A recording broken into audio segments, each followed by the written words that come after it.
please wait for a microphone to get to you. We have one on each side. We'll be as quick as we can with that. And then just tell us who you are, what outlet you're with, and then we will get us through many questions as we can.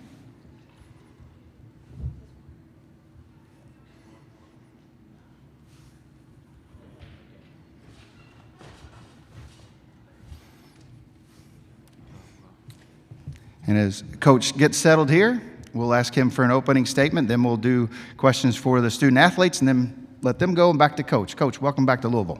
Thanks. This is our third time this year. Our goal is to get here the third time, and it's changed a little bit since the last time we were here, so we're excited. It's a great place to play volleyball, this arena, and I hear it's sold out, so it should be fun. Thank you, Coach. Questions for the Nebraska student athletes, please.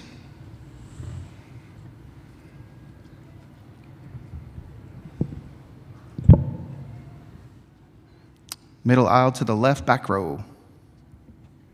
Lexi, what's most gratifying about being a four-time All-American? I think it's just, I think it's just really cool. I mean, it's something that, Coach challenges everyone to come in and be their best and try and be an All-American. But ultimately, I just think it's really cool that everyone kind of believed that I could do it, and my coaches always believed in me and my teammates did, and they were just always so supportive of me, so I owe it all to them and for all that they've done to help me get to where I am today.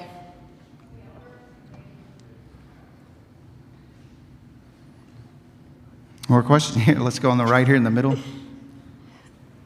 And then on the end. We'll go middle, then end. Yep. Thank you. Merrick, way back when you transferred, it didn't seem like everybody was, and not you specifically, but what do you make out of what's going on right now, and especially this past few days in the portal? It seems like there's more people in it than not. Do you have any thoughts about it? Yeah, there's a lot of people have a lot of different opinions on the portal. I think it's a very beautiful thing as someone who is in a position that really needed it. And so I'm grateful for the portal. I know a lot of people have negative things to say about the portal, but as someone who has come out of the portal and been in a much better place than I was before, I'm extremely grateful for it. But like I said, there's a lot of different opinions on it. I'm personally very, very grateful to have the portal.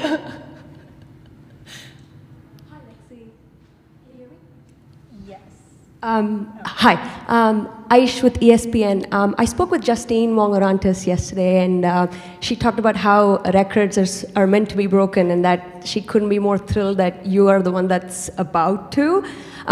Two-part question. First, how does that feel coming from her? And then I'll ask the other part after you answer.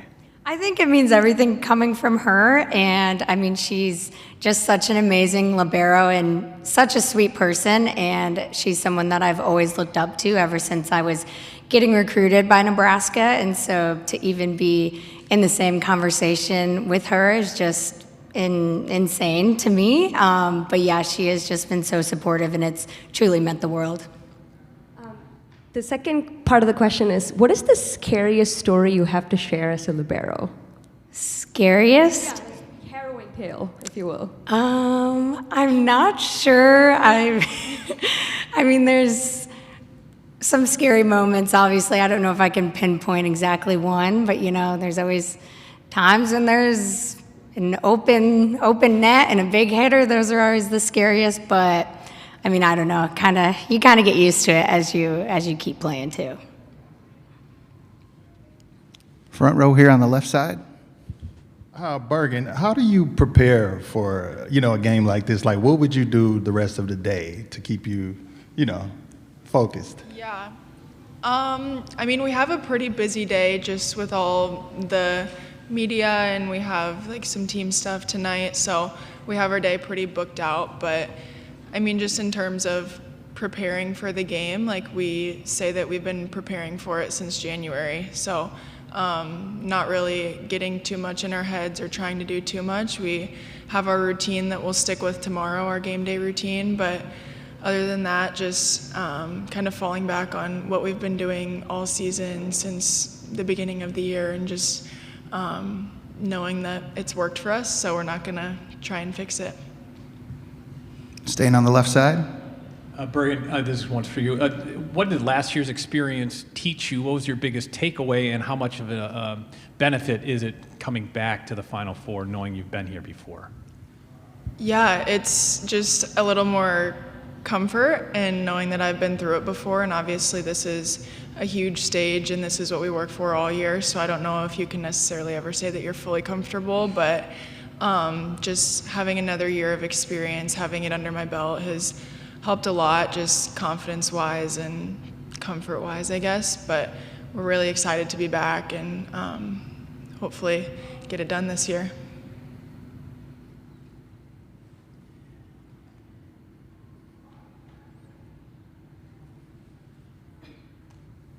Merritt, do you feel like it's a benefit to be playing a team in the Final Four that you've already played this season? Yeah, I mean, I think it's awesome for us. We get another chance. Obviously, we didn't come out on top the first time that we played Penn State, and so I think we're really excited to just have another chance. But I think the way we're kind of trying to go about it this year is just like we get another day, and only 4 teams are in that position right now, and so I think we're just trying to take it day by day, and one of our mottos has kind of been, it's not us like versus Penn State, or it wasn't us versus Wisconsin or whoever we played, it's us in the Final Four, and no matter who's on the other side of the net, we're gonna focus on our side and do whatever it takes to get the job done. And so I think kind of like Bergen said, obviously we learned a lot from last year, and I think we are kind of going about it differently a little bit this year just because we have that experience. So I mean, there's pros and cons, just like pretty much everything. I think we're excited just to get another opportunity. Lexi, is there people are going to make it like you guys are out for revenge because they beat you the first time, so give me the company line that it's just another game. I mean, at the end of the day, it really is. It's just we're in the Final Fours, the semifinals, and at the end of the day, honestly, we have to play Nebraska volleyball and play our best game. It doesn't really matter who it would be against. We know that we have to play our best game of volleyball tomorrow night to be able to advance to the national championship. Okay, anything else? Okay, let's come back to the middle aisle there.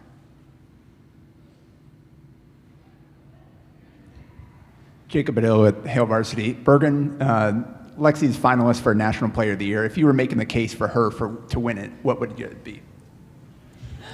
I mean, she's the best libero that I have ever watched play volleyball, and it's just an honor to get to play with her and to set her passes. I mean, a lot of days at practice are pretty easy for me because she passes dimes right on my head, so I don't know, I can tell people that she passes good literally every single day. So that would be my case. It's great to be a setter off of her, but it's just so cool that she's even in the position that she is. I know that a lot of times liberos get looked over, and she's made a name for herself and made a case to not get looked over. So really cool for her, and I'm really proud of her.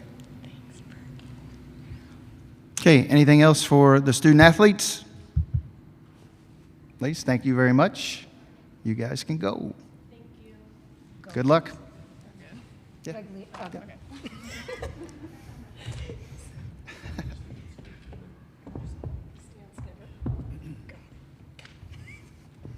Okay, let's open it up for questions for Coach. Start here on the right side. John, a couple questions. The first one is for all the talk of parity and for how competitive the season was, there's 4 number 1 seeds here. And it's this overwhelming feeling that the rich are just getting richer. And this is a perfect example of it. I know for you personally, that's a good thing because you're the richest. But what are your thoughts about the imbalance that seems to be being created? Well, you're asked, first of all, I think this year was the most competitive year we've had. And there's so many good teams, and you saw all the upsets all across the country. So even though the top 4 seeds got here, there's a reason that we're top 4 seeds, because we had to earn it over a lot of tough competition. And now, tomorrow night, we're going to win the Big Ten again to get to the national championship. And we had to beat, I mean, literally the last 2 matches, we have to win the Big Ten again. They're top top 2 teams in the Big Ten along with us. So, but where you're going with that is there's super conferences now, and I think that's one of the things that's going to separate. So the conferences that have the money for revenue share are definitely going to have an advantage, and the conferences that don't it's going to be tough. So you're right, it's probably heading where we're going to have the have and have nots. I think it's in volleyball, it's going to be in football, basketball, but that's way above my pay grade on how we got there and why it's happening. But if you want to compete, it's, I've already seen it this week in the portal, what's going on. I mean, it's nuts. And of course, we've seen it in football and basketball as well, but now it's here for volleyball. You have the highest pay grade, but still ain't that high. What I asked Merritt, though, about, your ill-timed comment at this time last year notwithstanding, you've taken transfers. The odds are you're going to take another one this year because you've got a big opening, and it seems like there's just more people than ever. But just your general thoughts about what's happening right now, especially in the last few days. It just seems nuts. I agree with you. I think we're sending the wrong messages to developing young people. Is there loyalty anymore? Is there anything about commitment? Do those words mean anything? And again, I'm coming from the old school background. So, and I've heard Gino talk about it, I've heard Nick Saban talk about it, and several other coaches, the basketball coach, Tony, at Virginia. I used to play pickup games with him, by the way, at Wisconsin. It's kind of what we really never thought we would sign up for this, and it kind of defeats, I think, one of the things that motivates coaches is, you want to develop young people, and now I'm not sure we're doing that, and it's more about what's in it for me and where can I get the best deal, and I see what's going on with some of these programs and these players leave, and we had 4 players leave last year. I mean, it's heartbreaking because you invest so much in these players emotionally, time-wise, and training them and trying to fulfill their dreams and help them accomplish their dreams, and then they can walk out like it's nothing. And so I just think there's a lot of negativity to it for big picture stuff as well. But if you want to survive, you're going to have to figure out how to play along in the system, and that's what I'm trying to figure that out.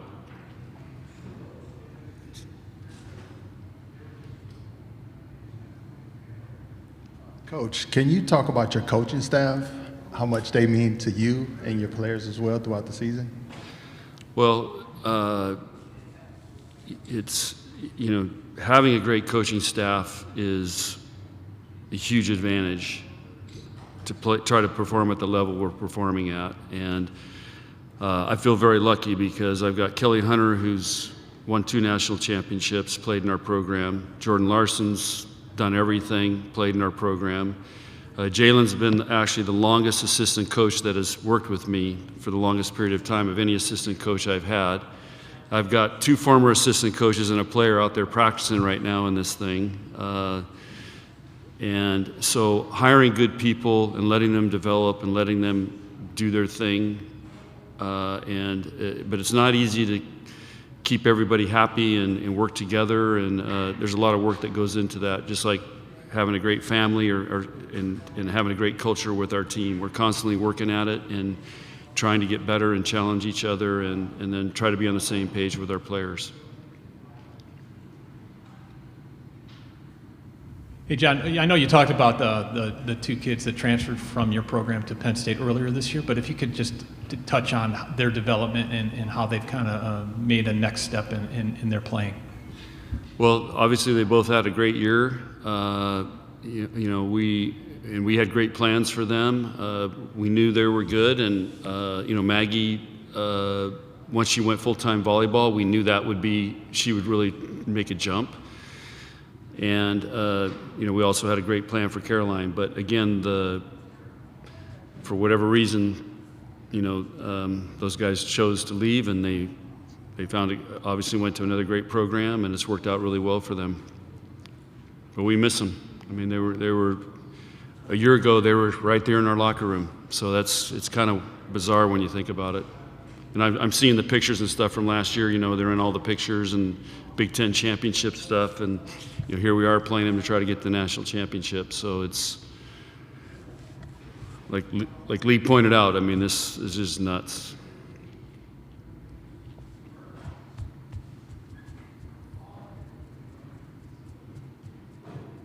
Having been through this countless times for you, and having a team that was so young last year,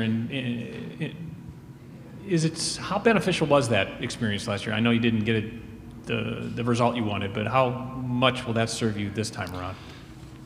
Merritt nailed it. I mean, we're in a whole different place than we were last year. Last year, you're just, wow, we're happy to be here. This is great. But like today, I mean, the amount of things going on and the distractions, it's unreal. And then, you know, parents coming in. I mean, it's just the whole goal is, you know, you got to remember why you're here is to try to win a volleyball match tomorrow. And you can get so distracted very easily. And so I think our team now understands we only have 3 players that haven't been through this right now, and so I think they understand why we're here and what needs to happen and how we got to focus.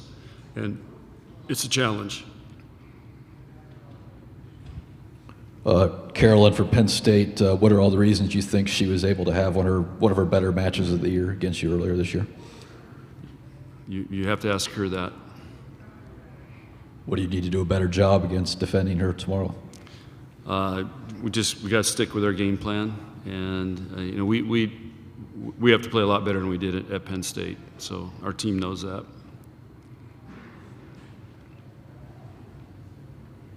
Jacob Dill at Hale Varsity. The libero position typically doesn't get a lot of recognition. What do you think is different about Lexi to be a finalist for the National Player of the Year? Well, I'm going to put this in perspective. So I remember in 2004. Well, let's go to before that. I mean, when the libero came in, we didn't even have a libero because we had outside hitters we played all the way around. So I didn't even think libero was that important a position. And I think our first libero was in 2004. So 2003 we played without a libero. 2005 we played without a libero. So as a coach, I'm like, it's just some little kid, you know, that can't do anything else. So you make him a libero. And now we're learning how important the libero position is, and the fact that a libero is considered for National Player of the Year, one of the 4 finalists, I think is epic for the sport, because you don't know how many little girls want to be Lexi Rodriguez right now, and you know, and again, we always look at how tall and how physical volleyball players are and evaluate that, but here's somebody is a huge difference maker. And here's another stat I'll give you. This is the 50th year in Nebraska volleyball. There's only been 3 4-time All-Americans. Sarah Pavin, who's one of the greatest players ever, Katie Rolfson, and now Lexi in 50 years of Nebraska volleyball. So, you know, it's a pretty major accomplishment right there. And again, from that libero position, somebody that and again, I always thought she was too short. I didn't want to recruit her. But Caleb Banworth, who was my assistant at the time, basically overruled me, and he asked about assistant coaches. There you go. Head coaches usually don't know much. So, so anyway, she's, you know, and she's continued the tradition of great liberos in our program. Back on the right side here.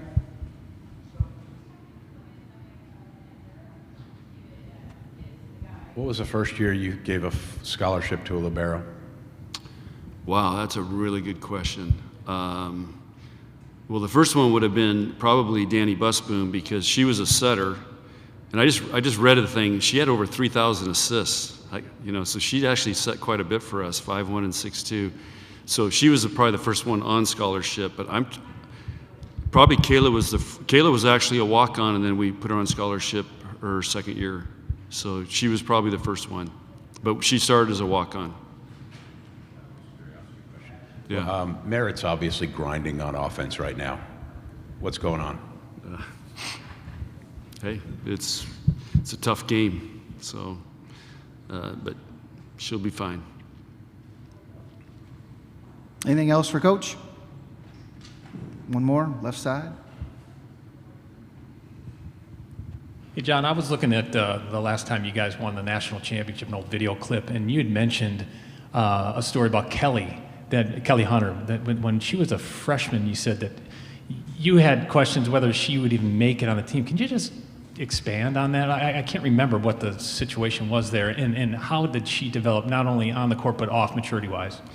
So Kelly, when she was a hitter, and then they made her a setter in high school, and so she was pretty inexperienced. Then when she got to Nebraska, I think she had other priorities than volleyball, and she wasn't that great a setter to begin with.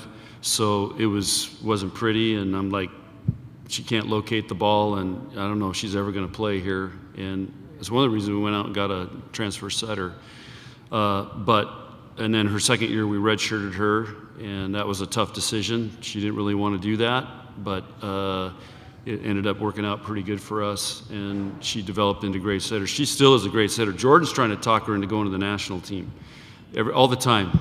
I mean, because she's still set in practice, or she'll set Jordan when she's working out, and yeah, she became a really talented setter. But I think her playing, she was a middle blocker at one point, outside hitter, all those things helped her develop that into a really good volleyball player. Okay, right side in the aisle here. Coach, can you hear me okay? Yeah. You said Kayla overruled your decision not to. With Lexi, can you explain that? What did she say to you that made you feel like, okay, she has a point here and that we should maybe listen to her? I can remember it like it was yesterday. I'm like, we were in Dream Team camp. We finished the camp. We talked to her, and just to say, hey, we're interested in recruiting, great job. And Kayla's like, we got to offer her. We got to offer her. She's going into 9th grade. And I'm like, she's too small. I want taller liberos. We got to cover the court. And I was using some examples of some liberos in other programs at that time that were 6-foot liberos people were using, and she goes, Coach, we are offering. She's like in my face, pounding on my chest. We are offering her. We're not letting her leave without offering her.